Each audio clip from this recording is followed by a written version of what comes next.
kemudian enak sekolah di sana, aman, nyaman, tentram, indah begitu. Ada nuansa keindahan yang ada di negeri itu, maka berangkat ke sana. Gitu. Perjuangan dilakukan, persiapan dilakukan, ada rasa suka di dalam jiwa dan raganya. Itu.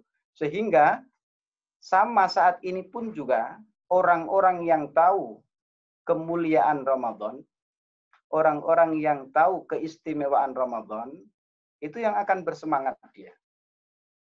Akan berjuang dia untuk bisa masuk bulan Ramadan itu. Untuk meraihnya apa yang ada di dalam bulan Ramadan. Ini saudaraku sekalian yang dimuliakan Allah Subhanahu wa taala, berarti orang-orang yang akan berkegiatan ataupun apa istilahnya ya, orang-orang yang semangat beraktivitas di bulan Ramadan itu kalau dia mengetahui apa yang ada di dalam Ramadan tersebut. Tapi kalau dia tidak tahu ada apa di bulan Ramadan itu, maka dia tidak akan berkorban, tidak akan menyiapkan diri untuk menyambut Ramadan tersebut. Nah, ternyata ikhlas kalian, ya, orang-orang yang tahu Ramadan itu adalah orang yang beriman. Makanya di ayatnya tadi disebut, ya ayyuhalladzina amanu. Orang-orang yang beriman itulah yang tahu apa keistimewaan bulan Ramadan. Orang-orang yang beriman itulah yang tahu apa kemuliaan Ramadan. Orang-orang yang beriman itulah yang mengetahui apa yang Allah sediakan di bulan Ramadan tersebut. Maka ketika orang itu tahu ada apa di bulan Ramadan itu, ya kan? Ternyata di sana ada kenikmatan yang luar biasa. Ada pelipat gandaan pahala yang luar biasa. Ada kegiatan-kegiatan yang Allah Subhanahu wa taala itu sangat suka. Itu yang menyebabkan orang yang beriman itu punya obsesi untuk bisa beribadah di bulan itu. Jadi tanpa keimanan itu, dia tidak akan berpuasa dengan maksimal di bulan Ramadan. Tidak akan beribadah dengan maksimal di bulan Ramadan. Tapi dia puasa, Ustaz. Ya, kita tahu. Dulu di zaman Nabi Shallallahu Alaihi Wasallam itu ada orang-orang yang puasa juga. Abdullah bin Ubay bin Salul itu hidup di zaman Nabi Shallallahu Alaihi Wasallam. Itu. Ketika Rasul dan para sahabat sholat, Abdullah bin Ubay bin Salul, tokoh munafik ini, itu pun juga sholat dia. Ketika Ramadan tiba kaum muslimin itu melaksanakan puasa, Abdullah bin Ubay bin Salul juga tidak ketinggalan. Dia pun juga berpuasa.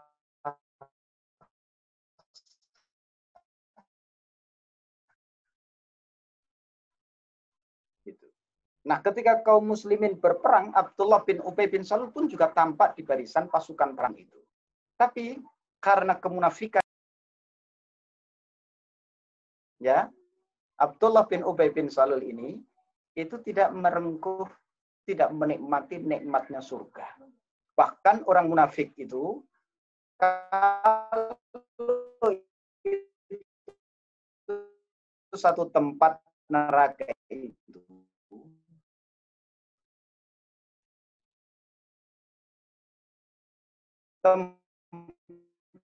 tempatnya yang paling bawah itu ternyata orang munafik.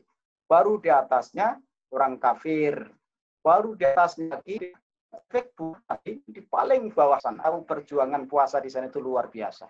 Ya, kalau di sini itu jam 4:30 di sana itu nggak tahu sekarang itu jam 2:30 itu mulai sahur. Nanti tidur jam 7 bangun. Yang kuliah-kuliah, yang kerja-kerja. Gitu, saat itu. Jadi kita jam 4:30 kita mulai sahur, kalian itu jam 2:30 sudah mulai sahur. Perjuangan yang sungguh luar biasa. Nanti kita buka puasa itu jam 6:30 buka, nanti buka jam 8. lebih panjang di sana. Dan ini tidak mungkin dilakukan oleh orang kecuali dia punya kekuatan iman yang luar biasa. Saat itu anak-anak kita di sekolah juga sering ditanya, ini kenapa disuruh puasa? Nanti kalau sakit bagaimana? Nanti kalau ada apa bagaimana? Bahkan kita itu orang tuanya dulu juga pernah dipanggil ke sekolah ketika bulan puasa itu. Untuk apa? Tanda tangan. Kesepakatan kalau terjadi apa-apa bukan tanggung jawab sekolahan. Karena mereka mungkin yang dipakai manhaj mereka itu adalah al-manhaj al-falsafi al-kalami. Logika. Tapi kita orang beriman ini itu punya manhaj yang lain. Al-manhaj al-imani al-Qur'ani. Keimanan itulah yang mendorong kita. Saya pun juga pernah ketika bulan Ramadan kita puasa. Orang-orang Jepang bilangnya apa? Oh, puasa itu nggak boleh minum ya. Oh, tidak. Oh, puasa itu hanya nggak boleh makan nasi ya. Bukan. Minum tidak boleh, makan apapun juga nggak boleh. Apa kata mereka? Nanti mati kalian. Seperti itu.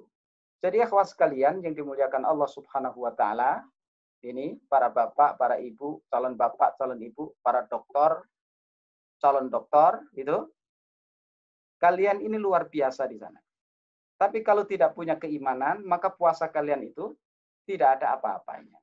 Apalagi puasanya yang ikut-ikutan, yang khawatirnya itu seperti Abdullah bin Ubay bin Salul, ternyata puasanya tidak diterima. Ternyata salatnya pun juga tidak diterima oleh Allah Subhanahu wa taala. Nah, oleh karenanya obsesi kita untuk masuk bulan Ramadan supaya rasa senang itu ada, itu harus kita hadirkan. Sama ketika kalian ini ya, ketika masuk ke Universitas Tsukuba atau mencari pekerjaan di Jepang begitu, itu ada obsesi. Terus kalian tahu apa saja sih guru-gurunya gimana, laboratoriumnya gimana, kemudian kawan-kawan di sana gimana begitu. Adakah beasiswa di sana berapa? Ada tunjangan untuk anak yang tinggal di sana begitu. Nah, kalau itu kalian ketahui, kalian merasa senang, merasa nyaman, maka akan berangkat melaksanakan. Nah, sama dengan Ramadan ini. Ketika orang tidak tahu ada apa di dalam bulan Ramadan itu, orang itu tidak akan semangat dia menyambut datangnya Ramadan. Tapi ketika Ramadan itu diketahui ada keistimewaan dan kemuliaan, baru tumbuh dalam jiwanya rasa sang untuk beribadah bulan itu. Makanya sering kita dengar di bulan Rajab itu ulama-ulama kita, para kiai kita, guru-guru kita itu melantunkan doa. Allahumma barik lana fi Rajab wa Sya'bana wa ballighna Ramadan. Padahal 2 bulan lagi atau 3 bulan lagi bulan Rajab masuk ke Ramadan. 2 bulan sebelum Ramadan tiba, mereka sudah menemukan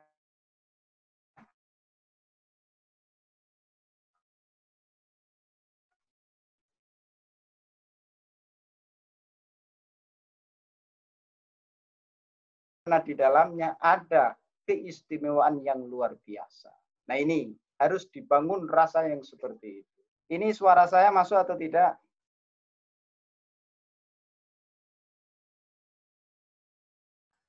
Ada suaranya enggak, saya? Ada, putus-putus. Tadi apa? Putus-putus. Berarti saya pakai ini. Berarti saya ngomong lagi. Intinya adalah persiapan. Ada apa di bulan Ramadan kayak kalian itu dulu masuk ke Tsukuba itu kan cari tahu. Nah, sekarang kedengeran? Udah kedengeran? Lebih jelas, lebih jelas. Ini lebih jelas. Kayaknya lebih jelas. Lebih jelas, suara kalian jadi kecil. Waduh. Saya jelas ya? Ya, insya Allah jelas. Alhamdulillah. Jadi seperti itu. Nah, kalian itu semangat masuk ke Universitas Tsukuba. Setelah kalian mengetahui ada apa di dalamnya, proses belajarnya seperti apa, lingkungan di sana seperti apa. Nah, kalian pun juga akan merasa senang beribadah di bulan Ramadan kalau kalian mengetahui ada apa di dalam bulan Ramadan tersebut. Nah, ini.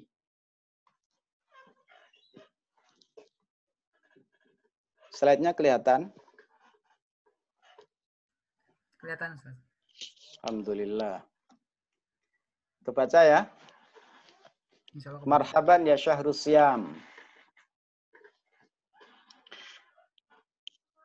Di situ di bulan Ramadan itu ada puasa yang hukumnya wajib. Apa kata Nabi SAW di antaranya riwayat Bukhari dan Muslim, sering kita dengar. Di dalamnya itu, ya, di bulan Ramadan itu ada perintah puasa. Dan ternyata kata Nabi, orang yang puasa di bulan Ramadan itu, karena melaksanakan perintah Allah, imanan, dorongannya itu dorongan keimanan. Bukan ikut-ikutan. Bukan ini ingin menguruskan badan. Wahab itu. Maka apa yang akan Allah berikan kepada orang yang puasa di bulan Ramadan itu? Yang Allah berikan adalah ampunan Allah, dosa dia yang lalu diampuni. Padahal kita tahu ikhlas sekalian, nggak ada manusia di dunia ini yang tidak punya dosa. Itu. Manusia itu banyak dosanya. Maka Allah Subhanahu wa Ta'ala itu memberikan satu cara. Gimana caranya supaya dosa-dosa kita itu diampuni. Ternyata dengan puasa. Nah, orang-orang yang tahu dan dia sadar bahwa nanti akan meninggal, dia tahu bahwa ada dosa di dalam jiwanya itu, maka ketika dia tahu Ramadan itulah waktu untuk menghapus dosa, nah dia akan puasa di bulan itu. Walaupun berat. Nanti banyak pertanyaan. Kita pun juga harus bisa memberikan jawaban. Kenapa kalian puasa itu? Oh, ini perintah Tuhan. Kalian nanti meninggal itu. Ya kalau meninggal dari dulu. Umur 7 tahun kita puasa. Tapi masih sampai sekarang masih hidup. Buktinya kita masih hidup. Itu yang pertama. Rekan-rekan sekalian yang dimuliakan Allah Subhanahu wa Ta'ala. Jadi para sahabat, para ulama, salafus saleh itu zaman-zaman dulu begitu. Itu senang sekali untuk berjumpa dengan bulan Ramadan. Karena apa? Karena tidak mungkin dia akan masuk surga dengan membawa dosa. Berarti gimana cara menghapusnya? Kita puasa di bulan Ramadan supaya dosa-dosa yang lalu itu dihapuskan sehingga nanti kesempatan masuk surga itu sangat luar biasa. Gitu. Nah, kalau orang tahu ini kok tidak masih peduli dengan Ramadan ini tidak puasa begitu, berarti dia tidak percaya dengan adanya hari kebangkitan, tidak percaya dengan apa yang akan terjadi nanti di akhirat. Itu adalah apa yang ada di bulan Ramadan. Ada puasa, supaya dosa kalian itu dihapus. Nggak mungkin kalian di sana itu tidak senggol-senggolan dengan yang lain. Membenci kawannya, ya kan? Tidak suka dengan kawannya, itu. Bahkan mungkin melakukan hal-hal yang tidak boleh begitu, dosa-dosa seperti itu. Maka dengan puasa itu akan menggugurkan dosa-dosa itu. Yang kedua, riwayat Bukhari dan Muslim juga. Di Ramadan pula itu ada yang nama salat tarawih. Sebenarnya salat tarawih itu sama dengan salat malam. Salat tahajud itu. Cuma bedanya kalau salat tahajud itu di luar Ramadan itu dikerjakan lebih baik kalian tidur terlebih dahulu. Gitu loh. Tapi kalau di bulan Ramadan, salat tarawih itu kalian habis salat isya bisa langsung melaksanakan salat. Nah, tujuan yang lain apa?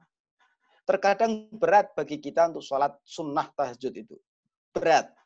Maka, supaya malaikat itu punya catatan bahwa kita ini pernah sholat malam, maka Allah Subhanahu wa Ta'ala melalui Rasul, sunnahkan kita untuk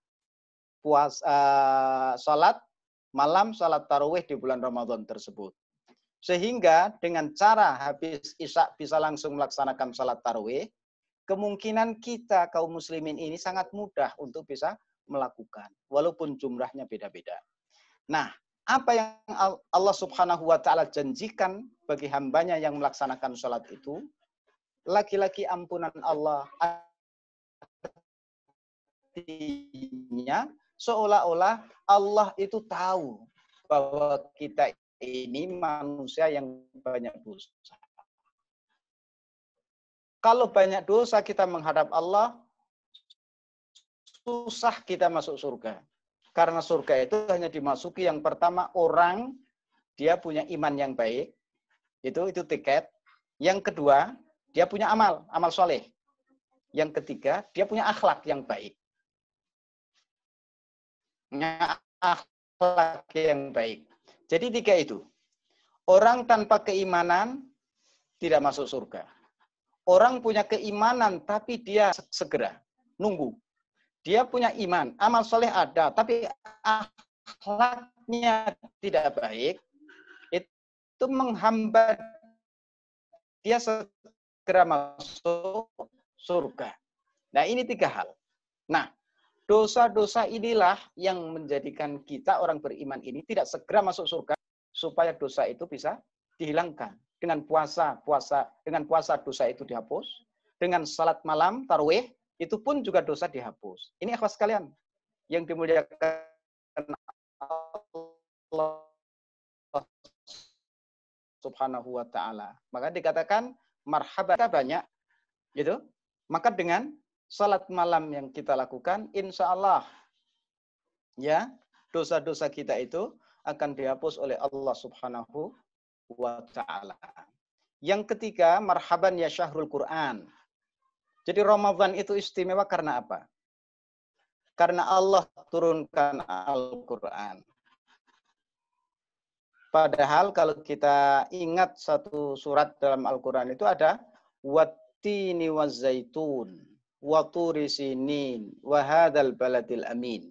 Wattin wazzaitun, tafsir menafsirkan tempat banyaknya buah tin, buah zaitun. Kemudian disampaikan banyak tumbuh di daerah Palestina. Di situ ada nabi utusan Allah, di situ ada rasul utusan Allah. Nah, daerah-daerah yang di situ ada nabi, di situ ada kitab suci, insya Allah daerah itu akan diberkahi oleh Allah Subhanahu wa Ta'ala. Wa turi sinin, Bukit Tursina. Siapa itu cerita Bukit Tursina? Nabi Musa. Kitabnya apa? Kitabnya Taurat. Tempat itu menjadi istimewa. Tempat itu diberkahi karena ada Nabi, ada kitab suci. Wahadal baladil amin. Itu Makkah Mukarramah. Itu di situ ada Nabi kita Muhammad sallallahu alaihi wasallam. Di situ ada kitab suci. Maka negeri Makkah itu pun diberkahi oleh Allah. Turunkan Al-Quran, petunjuk bagi umat manusia. Gitu. Bahkan ketika Al-Quran diturunkan itu, Allah Subhanahu wa Ta'ala jadikan malam itu sebagai malam Lailatul Qadar. Jadi, Lailatul Qadar adalah malam untuk mengenang peristiwa awal mula Allah Subhanahu wa Ta'ala menurunkan Al-Quran untuk menjadi petunjuk pada manusia. Sehingga oleh Allah ini istimewa, harus kalian kenang terus, setiap tahun didatangkan, setiap tahun diperingati.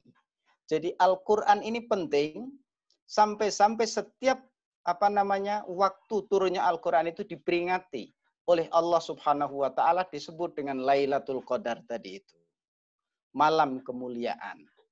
Karena itu istimewa turunnya Al-Quran, Al-Quran itu istimewa, turunnya Al-Quran itu pun juga istimewa, maka Allah siapkan, sediakan balasan-balasan yang luar biasa yang dikatakan malam itu lebih baik daripada 1000 bulan. Lebih baik daripada 1000 bulan.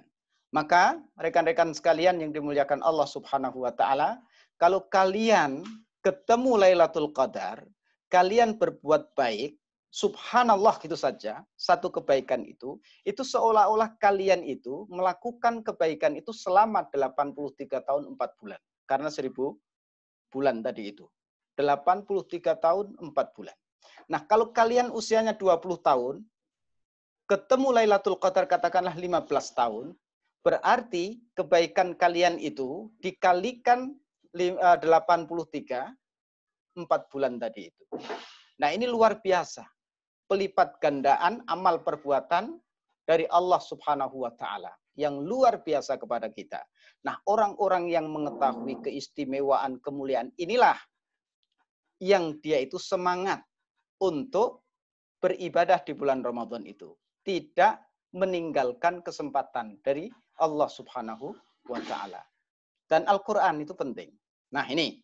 Jadi di situ peristiwa tentang Al-Qur'an, maka membaca Al-Quran di bulan Ramadan ini pun juga luar biasa.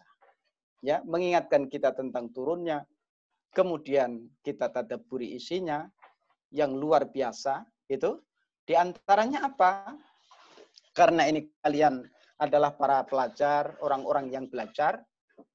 Saya sampaikan dalam Quran ada kisah kaum Ad. Kaumnya Nabi Hud alaihi salam. Yang dalam surat Al-Fajr disebutkan wal fajr walayalin ashar wasyaf'i wal watr wal laili idza yasr hal fi dzalika qasamul lidhi hijr alam tara kaifa fa'ala rabbuka bi'ad irama dzatil imad allati lam yukhlaq mithluha fil bilad. Mereka berhasil membangun kota Iram yang belum pernah ada di saat itu. Di negeri manapun juga tidak ada bangunan yang secanggih yang mereka punya. Berarti kaumnya Nabi Hud ini, di dalam riwayat yang lain dikatakan mereka itu punya kekuatan yang luar biasa. Tinggi, besar, kuat mereka itu. Ini suara saya masih ada ya? Masih ada Ustaz. Tapi kalau boleh, slideshow-nya boleh diputar. Apanya? Slideshow-nya boleh diaktifin mungkin. Aman tuh, aman. Slideshow-nya. Diaktifin? Diaktifin slideshow-nya, kalau boleh.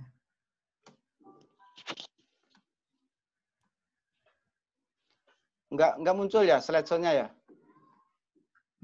Tunggu sebentar, saya coba. Ini enggak muncul. Oh. Coba Muncul enggak? Kalau slide-nya yang apa? Bisa model video semuanya kelihatan. Tapi kalau yang mode slideshow, mungkin mau coba dulu. Sekarang? Ya, ini mendingan. Muncul ya? Muncul. Ya.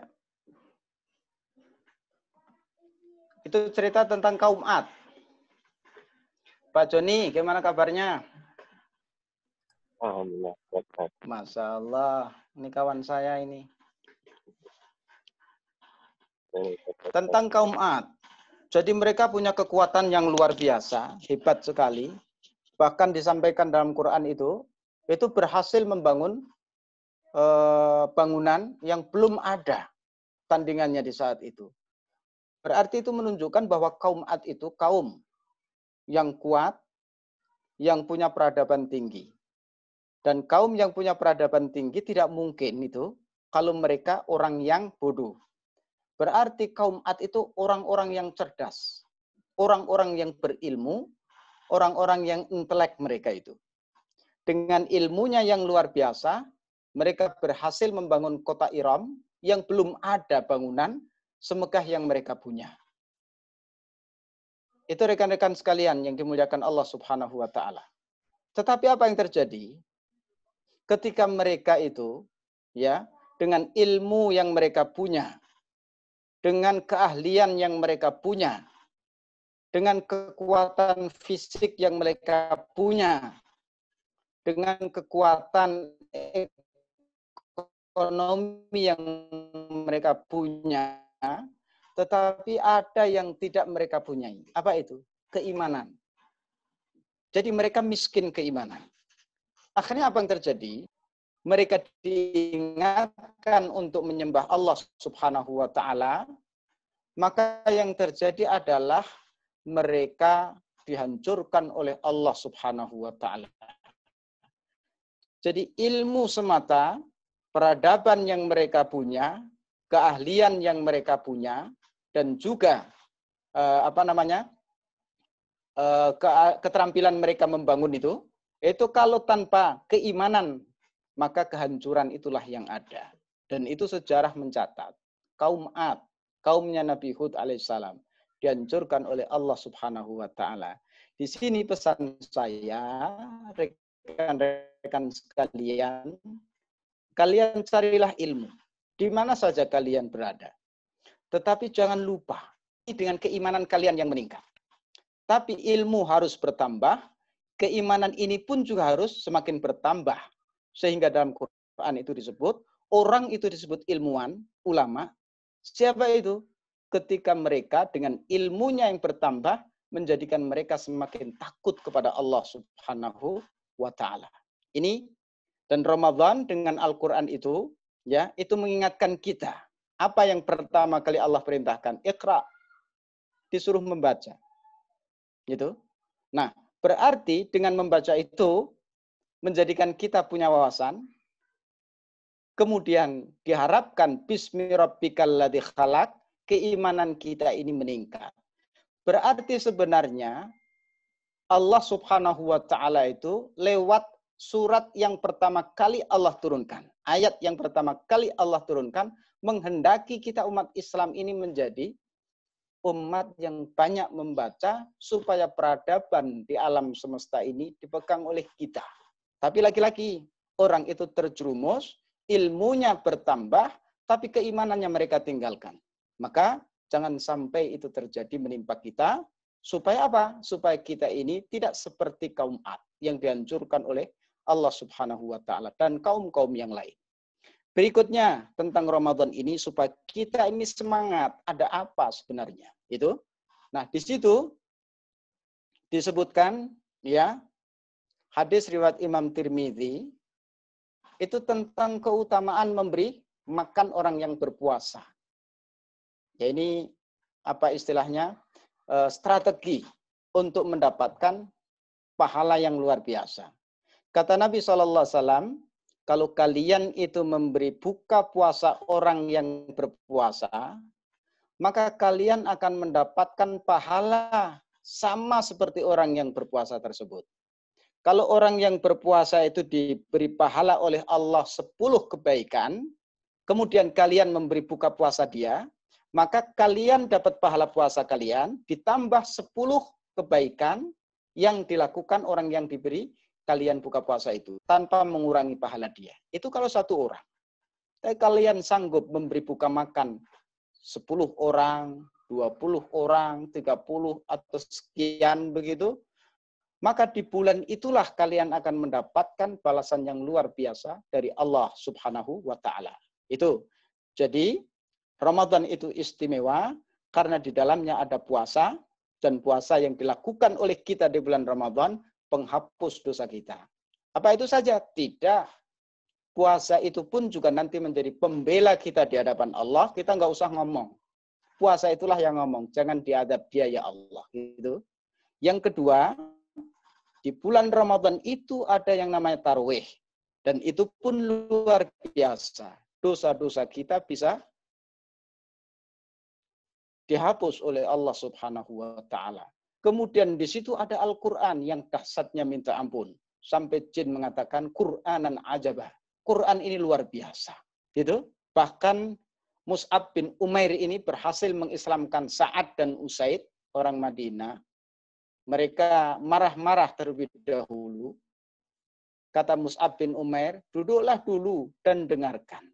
Setelah mereka duduk, kemudian mendengarkan penjelasan dari Mus'ab bin Umair tentang Islam itu, Quran pasti yang disampaikan. Maka apa kata Sa'ad dan Usaid ini? Kalau aku ingin masuk Islam, bagaimana caranya? Artinya hidayah itu didapatkan oleh seseorang dengan cara duduk dan dengarkan. Ini ikhlas kalian. Kemudian keutamaan yang ada di bulan Ramadan lagi adalah memberi makan orang yang berpuasa yang menjadi luar biasa. Kalian akan mendapatkan hal yang sama. Nah, inilah beberapa hal yang dilakukan oleh orang-orang yang berpuasa. Maka orang yang beriman, yang mengetahui keutamaan yang ada di bulan Ramadan, dia tidak akan menyia-nyiakan. Ya, tidak akan menyia-nyiakan momentum kesempatan ketika Allah berikan kesempatan di bulan Ramadan itu. Nah, hadis riwayat Ahmad ini penting juga. Ini terakhir kayaknya. Ya. Apa kata Nabi SAW? Ketika nanti Ramadan itu tiba, hari Selasa besok, gitu, Nabi menyatakan Ramadan itu istimewa karena syahrun mubarakun. Diberkahi Ramadan itu. Ya, Allah wajibkan puasa, terus di bulan Ramadan itu tuftahu fihi abwabul jannah. Jadi surga itu sudah disiapkan oleh Allah Subhanahu wa taala, dibuka di bulan Ramadan itu. Seolah-olah itulah waktu pendaftaran untuk masuk surga. Jadi buka. Yaitu wa yughlaqu fihi abwabul jahim. Ya. Sedangkan pintu-pintu neraka itu ditutup oleh Allah, enggak boleh daftar ke neraka. Jadi kesempatan rekan-rekan sekalian untuk menjadi anggota penghuni surga itu dibuka ternyata di bulan Ramadan. Nah, sudah seperti itu pintu surga dibuka, kok kita tidak masuk, itu luar biasa itu. Pintu neraka itu ditutup, malah dia itu berusaha masuk. Padahal sudah ditutup. Nah ini, setan saja oleh Allah, kata Nabi, itu dibelenggu. Artinya apa? Kesempatan untuk berbuat baik, itu sudah Allah Subhanahu wa taala mudahkan semuanya. Gitu. Tapi kalau ada orang yang tidak mau melakukan, itu berarti memang dia sendiri yang ingin mendekati setan, padahal sudah dibelenggu. Supaya setan ini susah sekali mendekat kita. Kemudian di akhirnya Nabi SAW sampaikan, di dalamnya ada 1 malam yang lebih baik daripada 1000 bulan. Ini rekan-rekan sekalian yang dimuliakan Allah Subhanahu wa taala, bukan dari kita, tapi dari Rasul SAW. Al-manhaj al-imani al-Qur'ani. Keimanan kita dan juga Quran yang kita punya itulah yang menyampaikan, sehingga dengan mengetahui apa yang ada di bulan Ramadan, sama kalian bersusah payah, bersungguh-sungguh untuk masuk sukuba itu, karena tahu apa yang ada di dalamnya, maka dengan mengetahui apa yang ada di bulan Ramadan ini, harusnya kita ini sungguh-sungguh untuk mendapatkannya, karena di ayat tadi disebutkan, supaya kalian ini bertakwa kepada Allah, dan orang bertakwa itu tempatnya adalah surga Allah Subhanahu wa ta'ala. Nah ini ikhwas sekalian yang dimuliakan Allah Subhanahu wa ta'ala, beberapa hal yang berkaitan dengan Ramadan disampaikan oleh Nabi Rasul kita Muhammad SAW, supaya apa? Supaya ada obsesi kita beramal saleh di bulan Ramadan, kita ingin ampunan Allah, kita ingin surga kita itu lebih istimewa di sisi Allah Subhanahu wa taala di sana.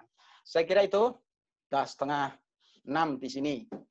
Jadi setengah jam kayaknya sudah ada.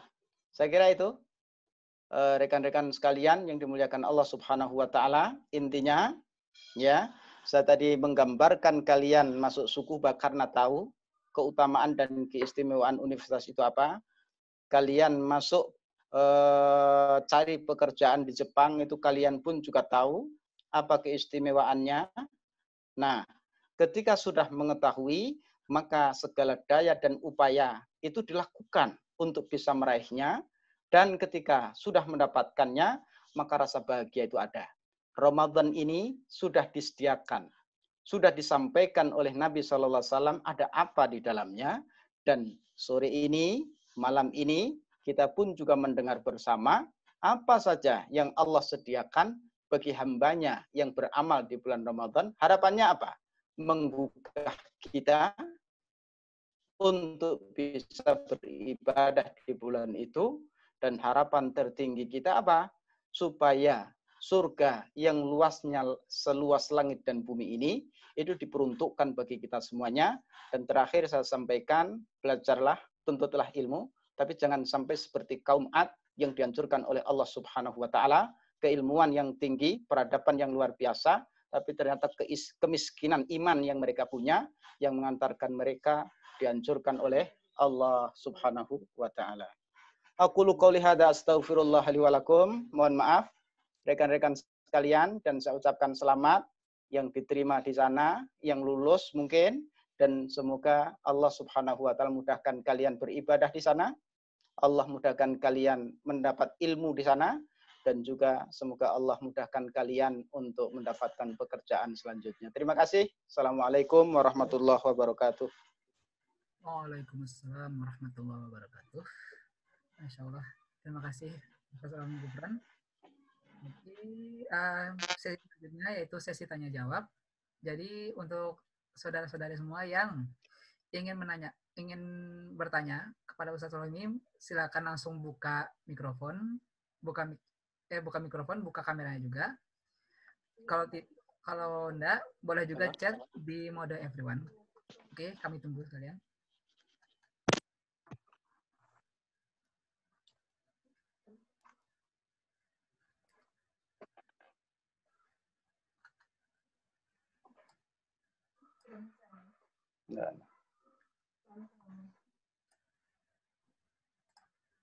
Bagaimana? Ada yang mau bertanya?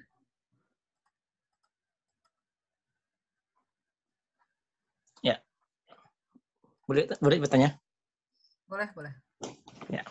Bismillahirrahmanirrahim. Assalamualaikum warahmatullahi wabarakatuh. Begini Ustaz. Bagaimana hukumnya ya Ustaz ya? Untuk orang tua yang usia sudah uzur, beliau agak kesulitan untuk kesulitan untuk komunikasi lagi, tapi beliau masih ada tapi sudah uzur gitu.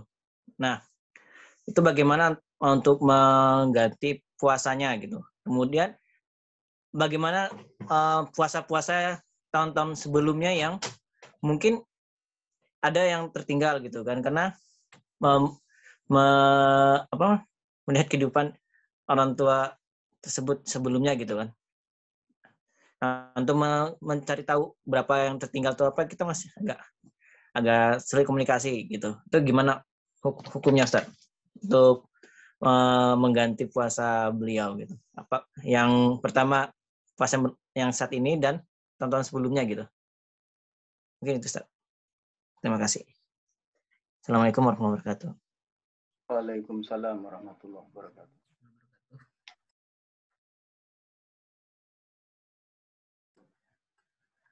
Monggo Ustaz, kalau mau dijawab langsung. Oh iya. Terima kasih Pak Surya. Ini saya juga baru tahu Ketua FKMIT. Kupat sama siput masih ada ya? Masih Pak, insya Allah masih. Masih. Kupat itu apa sih? Kumpul Putra. Oh iya. Kalau lupa marah. Kalau siput? Silaturahmi Putri. Ya, Masya Allah. Saya sudah lupa. Saya tanya istri saya itu kupat apa artinya itu? Apa ya itu? Apa kajian putra atau apa gitu? Wah, saat itu pun juga saya, kenapa kok namanya kupat sama siput? Nggak ada nama yang lain apa? Udah nggak usah bahas itu, nggak penting gitu katanya. Ya udah bahas. Ya, syukran, terima kasih. Ya, sharing saja ini biasa saja, santai. Sama muslim saja. Kita kan keluarga. Itu. Nah, apa yang ditanyakan tadi itu tentang apa ya, mengganti puasa begitu. Nah, orang mengganti puasa itu macam-macam. Kalau orang itu sehat, ya, kuat badannya, kebetulan di bulan Ramadan itu sakit, itu kan? Dia sakit, gitu. Jadi dia mengganti puasa di luar bulan Ramadan sebanyak yang dia tinggalkan. Kenapa? Karena dia masih punya kemampuan untuk puasa. Gitu. Masih punya kemampuan untuk puasa dia. Begitu. Nah, atau ada model yang lain, sedang bepergian. Sedang bepergian dia. Gitu. Nah, ketika sedang bepergian, diberi rukhsah. Silahkan kalian tidak puasa di bulan Ramadan. Ya. Tapi nanti di luar bulan Ramadan, kalian mengganti. Berapa kali kalian itu tidak puasa. Gitu. Kalau seorang putri gimana? Yang ibu-ibu, calon ibu itu, biasanya mereka itu tidak puasa karena ada udzur syar'i, haid.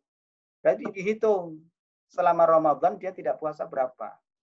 Jadi itulah yang menjadikan dia itu mengganti di waktu yang lain karena dia itu sedang bepergian, karena dia haid, atau karena dia itu sedang sakit saat itu. Nah, tapi kondisi orang yang sudah tua, gitu, sudah tua, tidak sanggup dia untuk berpuasa di bulan itu.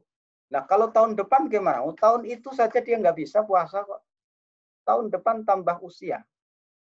Kalau seandainya dia sanggup, ya alhamdulillah. Berarti tahun kemarin waktu dia nggak puasa itu, karena dia sudah tua, kalau dia sanggup mengganti dengan puasa, ya alhamdulillah. Tapi kalau tidak sanggup, maka dia ganti dengan membayar fidyah. Istilahnya itu fidyah. Berapa itu? 1 mud. 1 mud itu berapa? 1/4 sok. 1 sok itu berapa? Ya kalau kita membayar zakat. Membayar zakat itu berapa? Berapa? 2,5 kilo atau 3 kilo? Berarti 1 mud itu 1/4-nya.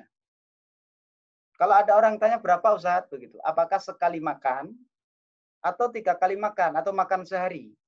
Kalau tanya ke saya itu, ya udah fidyahnya sehari dia tidak puasa karena udah tua, fidyahnya adalah memberi makan 1 orang 1 hari. Tapi menurut aturan sebenarnya 1 mud. 1 mud itu 1/4 sok.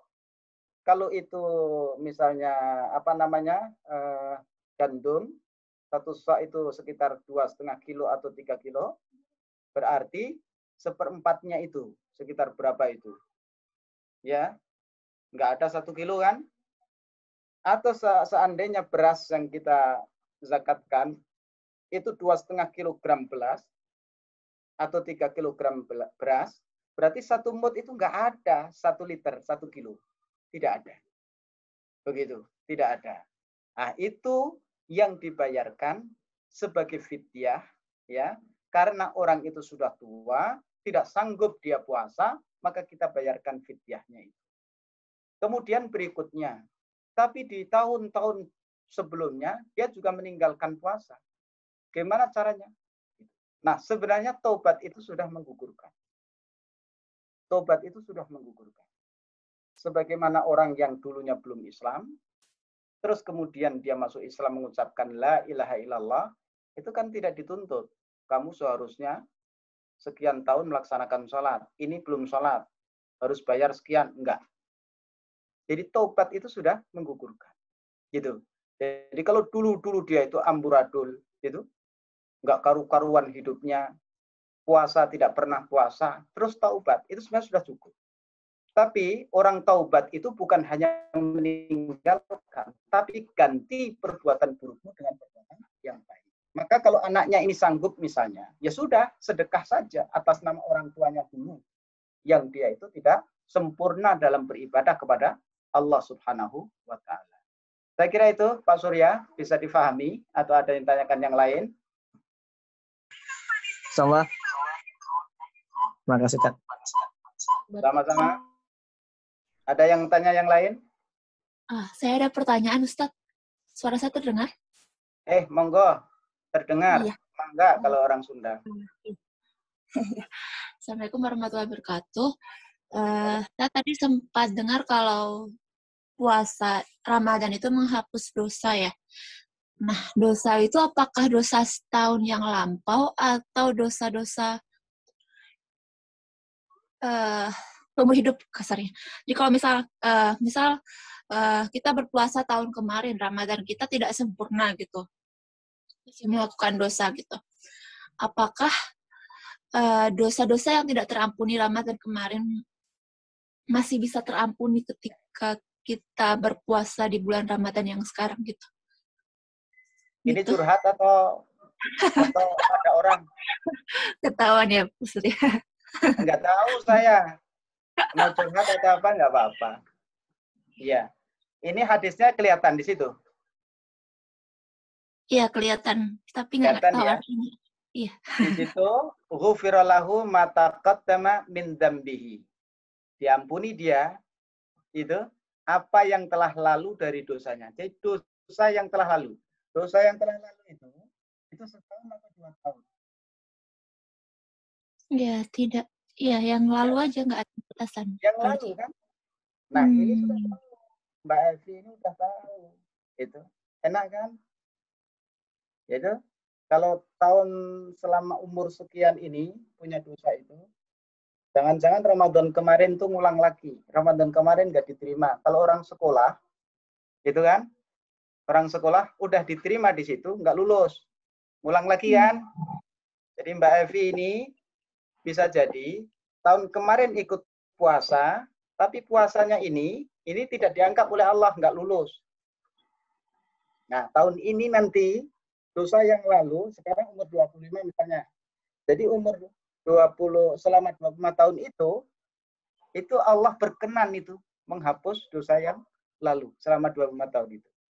Nah, orang yang tahu yang seperti inilah, maka dia itu akan bersungguh-sungguh untuk mempersiapkan diri berpuasa di bulan Ramadan. Yang tadi saya sampaikan, gugur pahala puasamu ada 2. Yang pertama, ya, puasa yang kamu lakukan itu jelas-jelas tidak diterima oleh Allah, bahkan tempatmu di neraka yang paling bawah, yaitu puasanya orang munafik. Paham ya? Ya, yang kedua, ada juga orang yang berpuasa, tapi kata Nabi, dia hanya dapat lapar dan dahaga. Berarti apa? Penggugur kewajiban, bukan penggugur dosa. Kewajiban sudah gugur, ya, kamu sudah menaikkan kewajiban. Tapi mana balasannya? 0. Nilainya 0. Hanya dia ikut ujian saja. Tapi dia tidak dapat nilai. Itu adalah puasanya orang yang hanya menggugurkan kewajiban. Siapa itu?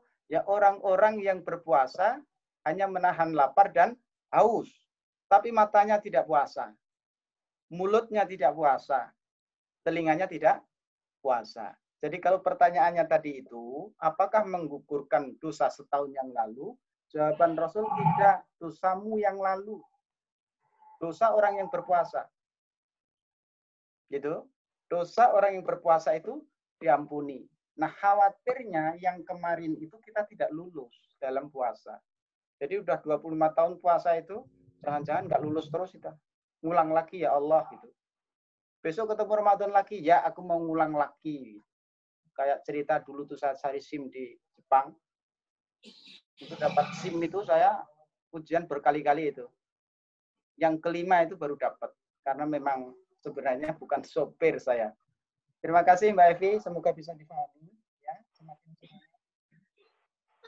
ini masih ada waktu ya, saya mau nanya lanjutan.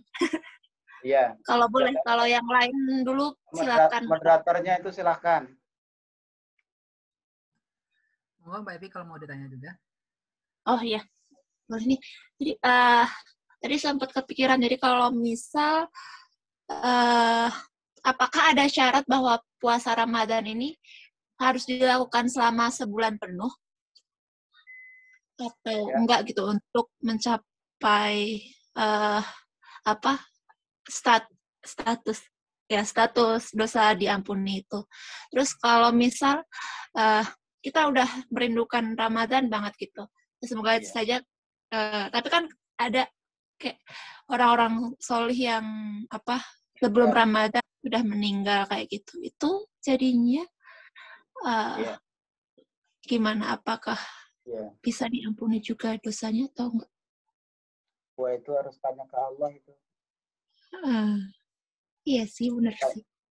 Tanya ke Allah gimana caranya. Ini rekan-rekan sekalian yang dimuliakan Allah Subhanahu wa taala, ya. Ketika Nabi sampaikan Ramadan itu untuk puasa, ya kan? Ketika orang itu berniat puasa tapi di tengah jalan ternyata dia ada uzur, sakit, bepergian, haid, nifas bagi wanita itu, dia tidak bisa puasa. Padahal ada hati keinginan niat puasa. Itu. Terus ada orang yang sebelum Ramadan ini berniat untuk puasa. Itu ada landasannya. Nah, Nabi SAW itu yang menyampaikan, gitu kan? Ini ada beberapa orang itu, diantaranya hadis itu tentang perang Tabuk. Jadi ketika Nabi kita Muhammad SAW itu pulang dari perang Tabuk, itu belum sampai kota Madinah, Nabi menyampaikan, wahai sahabatku, kalian pulang dari perang Tabuk. Yang meninggal dapat pahala syahid, yang tidak itu dapat pahala berjuang di jalan Allah. Tapi kawan-kawan kalian yang ada di Madinah, gitu, kawan-kawan kalian yang ada di Madinah, itu mereka pun mendapatkan balasan yang sama. Padahal mereka tidak ikut berperang bersama kita. Para sahabat bertanya, kok bisa ya Rasul? Kok bisa ya Rasul? Gitu. Dijawab oleh Rasulullah, karena mereka punya niat. Mereka tidak berangkat berperang itu karena dia punya udzur. Ada yang sakit, padahal udah berniat itu perang, tapi sakit. Gitu. Udah punya niat dia. Maka niatnya itulah yang menyebabkan dia mendapatkan balasan yang sama dengan orang yang berangkat pergi berperang. Itu bisa dilihat di dalam kitab Riyadhus Shalihin, terjemahnya sudah banyak. Bab pertama tentang niat itu disebutkan tentang itu. Ada orang yang kebiasaannya itu sholat jamaah. Itu asal dia sehat saja, sholat jamaah. Asal tidak hujan saja, dia sholat jamaah. Nah, ketika orang itu sakit, rekan-rekan sekalian, ya, ketika orang itu sakit, dia sholat di rumah, ternyata dia mendapatkan balasan sholat jamaah. Karena ketika orang itu tidak sakit, dia punya niat berangkat. Maka niatnya dia itulah yang menyebabkan dia mendapatkan balasan seolah-olah melakukan. Seolah-olah melakukan. Maka Ramadan yang luar biasa, istimewanya seperti ini, dan hanya diketahui oleh orang-orang yang beriman ini, perlu kita niatkan jauh-jauh hari. Seandainya kita sudah berniat untuk beribadah di bulan Ramadan, menjelang Ramadan umur tidak sampai, na'udzubillahi min dzalik, misalnya, itu Allah Subhanahu wa taala dengan niatnya itu sudah mencatat. Makanya pantas kalau ulama kita itu rotab itu sudah mengharapkan ketemu Ramadan. Itu punya niat. Kenapa? Karena mereka tahu dengan niatnya ini, walaupun nanti tidak ketemu Ramadan, dia sudah dicatat sebagai orang yang beramal di bulan Ramadan. Niat. Gitu? Niat. Maka niat ini penting, karena dengan niat ternyata orang itu mendapatkan balasan yang sama seperti dia melakukan secara langsung. Bisa difahami ya? Ya, bisa, Pak. Terima kasih. Ya, terima kasih, Ustadz. Sama-sama. Oh ya, Ustadz, ada pertanyaan lagi satu lagi dari saudara Enggak. Ito Hanum. Katanya, bagaimana caranya untuk memaksimalkan ibadah di bulan Ramadan di tengah kesibukan laboratorium dan pekerjaan? Karena saya setiap hari harus menempuh perjalanan 4 jam lebih untuk pulang pergi ke kampus dan sudah capek di jalan. Terima kasih banyak sebelumnya. Ya. Bismillahirrahmanirrahim. Tadi itu kita singgung tentang niat. Dan itu peranannya luar biasa. Maka kawan-kawan yang ada di negeri yang mayoritas bukan muslim ini sungguh luar biasa itu. Pasang niat dengan baik, itu usahakan semaksimal mungkin untuk bisa beribadah. Ya, kalau mendatangi masjid untuk sholat Jumat, sholat jamaah tidak bisa, tapi niat ini ada, itu Allah sudah catat itu. Sehingga ketika dia itu terhalang jarak yang jauh, kemudian dia sholat di rumahnya, seandainya dekat, aku akan sholat ke masjid. Padahal kebanyakan kita kalau sudah dekat juga nggak sholat di masjid juga. Itu, tapi orang yang beriman punya niatan yang seperti itu sudah luar biasa. Itu. Nah, kalian yang tempatnya jauh itu pasang niat baik-baik untuk semangat memakmurkan masjid,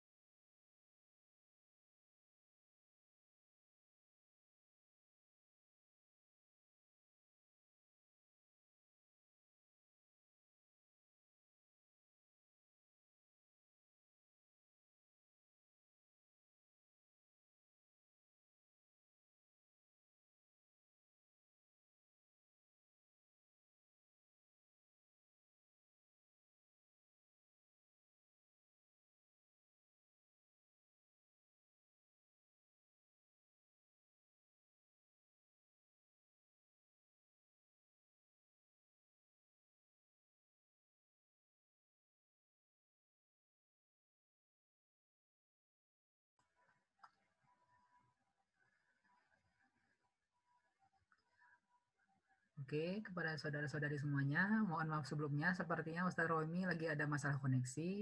Mari kita tunggu sebentar. Semoga ini koneksi mulai normal lagi.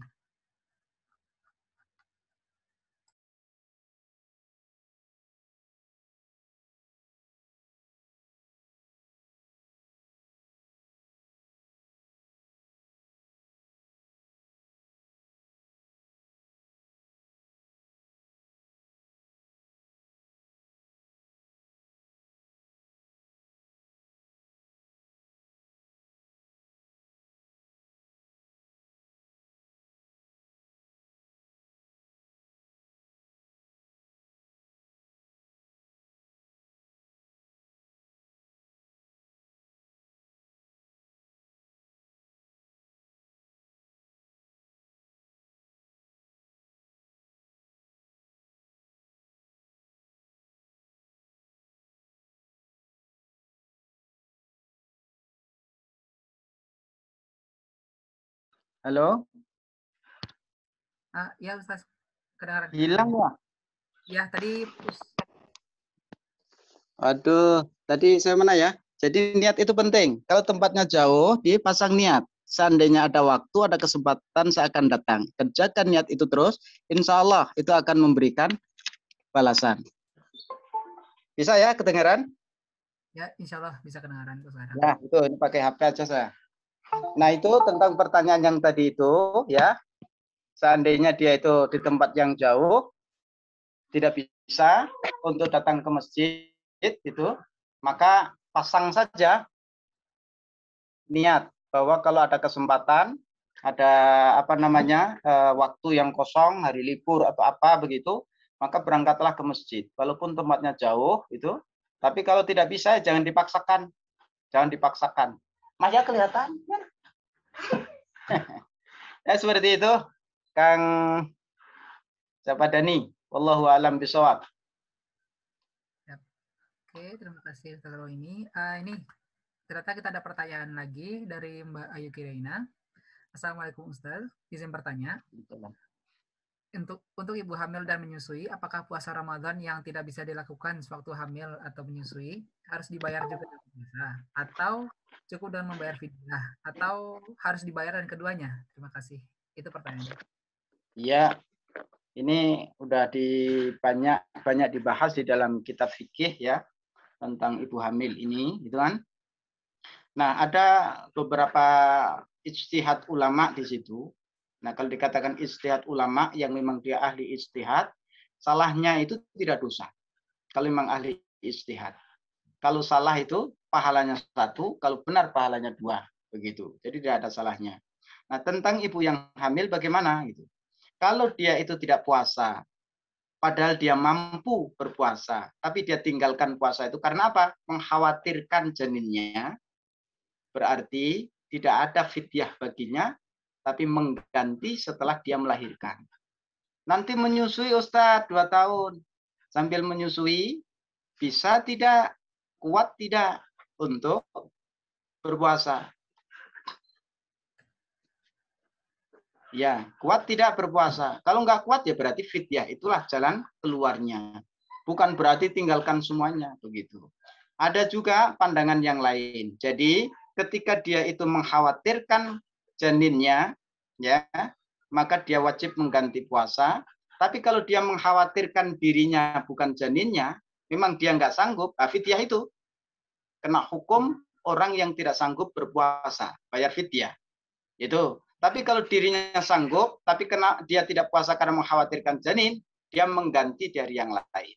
Tapi ada juga yang dia itu ya puasa iya, mengganti fidyah itu pun juga dilakukan. Wah, itu baik sekali. Baik sekali itu.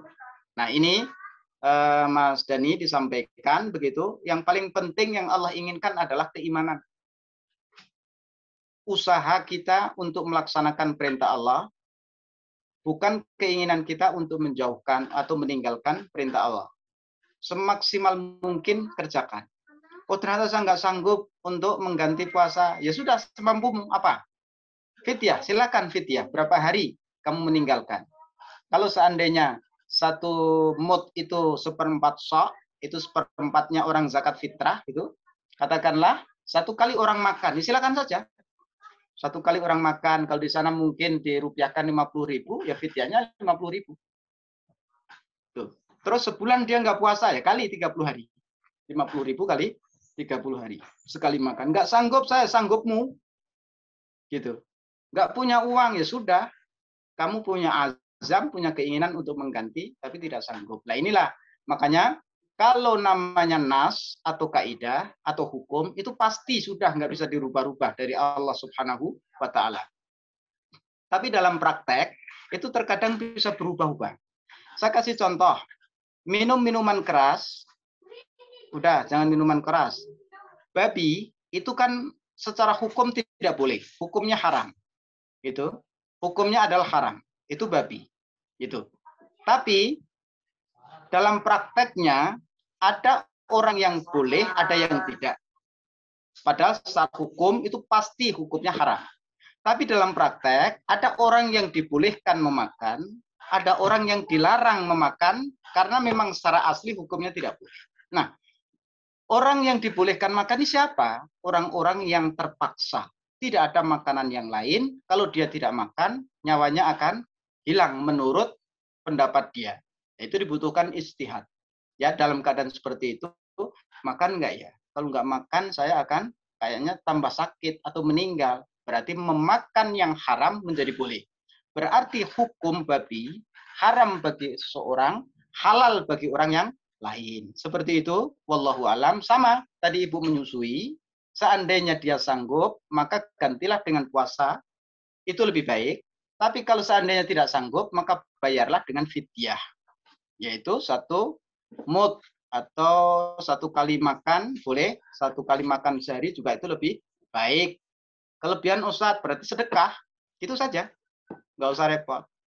Oh saya bisa 50.000 berat misalnya, ya mampu berapa? 30, ya udah 30.000. Ada keinginan untuk membayar fidyah tadi itu. Wallahu a'lam.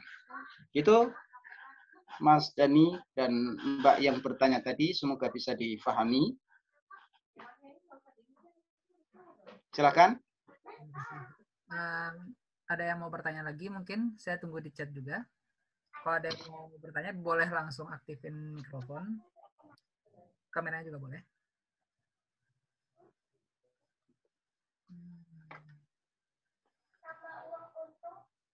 Ya saya pakai HP ini karena laptopnya tadi nggak tahu hilang. Itu masalah koneksi, Ustaz. Koneksi kayaknya. Kalau di sana lancar ya? Kalau di sini insya Allah lancar, tapi tergantung. Semuanya sehat semua? Nggak ada yang sakit, nggak ada yang karantina? Kalau saya lihat sih, alhamdulillah nggak ada yang di sekitar saya. Alhamdulillah. Masjid bisa dipakai untuk tarawih sekarang? Tadi baru dapat info dari masjid, tadi diumumin setelah Jumat, insya Allah bisa. Alhamdulillah. Kalian enak. Dulu waktu itu masjid kita masih gudang karet. Pabrik karet. Alhamdulillah sekarang udah bagus insya Allah. Ya, semoga nyaman, tenang, di sana bisa ibadah tanpa paksaan, nggak ada yang mengintimidasi, luar biasa. Ada lagi yang bertanya? Di sini udah maghrib ini, kalau enggak saya mohon pamit. Oke. Ada yang mau bertanya lagi mungkin? Kalau nggak ada, kita lanjutkan ke sesi selanjutnya ya. Oke, acara selanjutnya yaitu pembacaan doa yang insya Allah akan dipimpin langsung oleh Ustaz Rohimi. Kalau boleh, Ustaz, silakan. Oh gitu. Ya, bismillahirrahmanirrahim. Semoga Allah Subhanahu wa Ta'ala melindungi kita semuanya, melindungi saudara kita, melindungi sahabat-sahabat kita dimanapun mereka berada. Semoga kalian yang sedang menuntut ilmu, Allah berikan ilmu yang bermanfaat. Semoga kalian yang sedang bekerja di sana, Allah berikan rezeki yang berkah. Dan semoga orang tua kita yang sudah meninggal dunia, guru-guru kita, semoga Allah Subhanahu wa Ta'ala memberikan ampunan. Dan semoga orang-orang tua kita, sahabat-sahabat kita yang sakit, Allah berikan kesembuhan. Dan semoga anak-anak kita dijadikan oleh Allah Subhanahu wa Ta'ala sebagai anak-anak yang soleh dan solehah, investasi kita ketika kita menghadap Allah Subhanahu wa taala. Ala hadhihi niyyah al-Fatihah. A'udzu billahi minasyaitonir rajim. Bismillahirrahmanirrahim. Alhamdulillahirabbil alamin arrahmanir rahim maliki yaumiddin. Iyyaka na'budu wa iyyaka nasta'in ihdinas siratal mustaqim siratal ladzina an'amta 'alaihim ghairil maghdubi 'alaihim waladdallin. Amin. Allahumma shalli wa sallim ala sayyidina Muhammadin wa ala ali Muhammad. Allahumma barik lana fi umurina wa barik lana fi ilmina wa barik lana fi amwalina wa barik lana fi auladina wa dhurriyyatina bi rahmatika ya arhamar rahimin.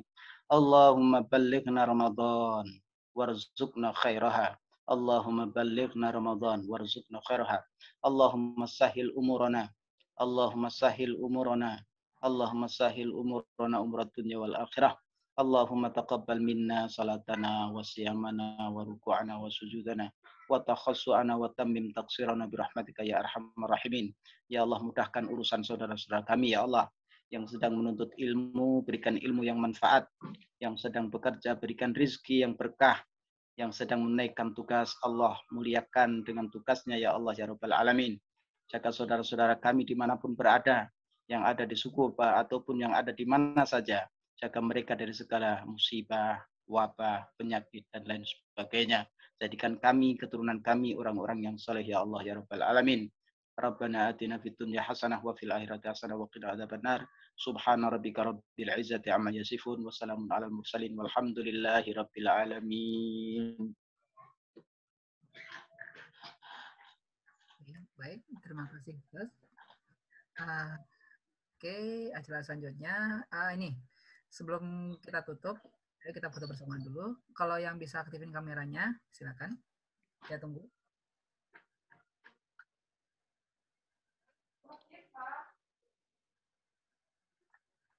Sebentar, saya matikan chat saya juga.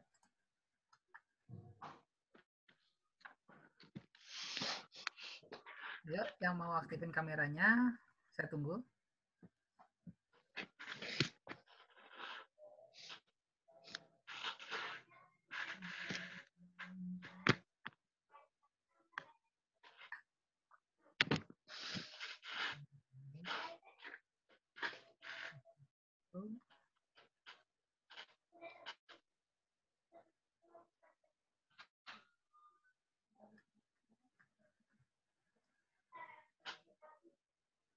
Oke, ada yang mau ngaktifin lagi mungkin?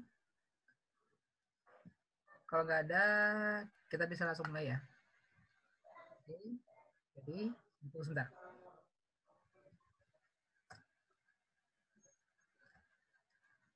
Oke, jadi 1, 2, oh masih ada. Oke, siap. Ada yang mau aktifin lagi mungkin? Kalau nggak ada, mungkin 1,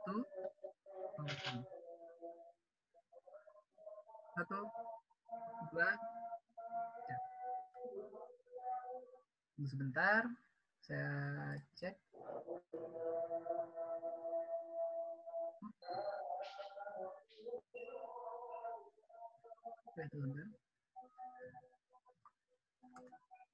Oke, lagi sekali.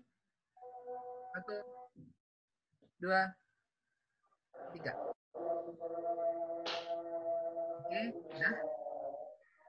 Oke, terima kasih untuk semuanya. Ini acara selanjutnya yaitu penutup. Oke, sebelum kita tutup acara ini, mari kita bersama-sama melafazkan. Wah, bersakit loh. Ibu. Oke, semuanya.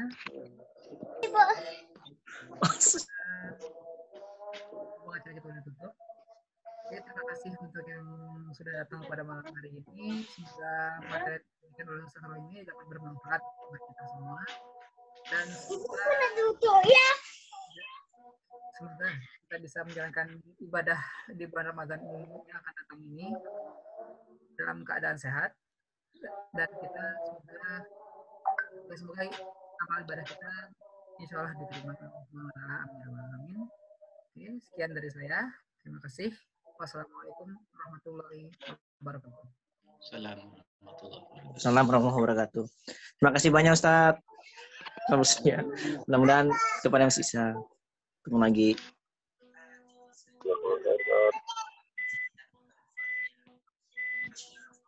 Banyak kawan-kawan berubah saat ini.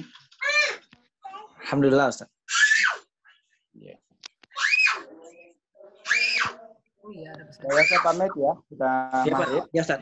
Ya. Ya, assalamualaikum warahmatullahi wabarakatuh. Waalaikumsalam warahmatullahi Waalaikumsalam warahmatullahi wabarakatuh. wabarakatuh. Terima kasih banyak, Ustaz. Sama-sama.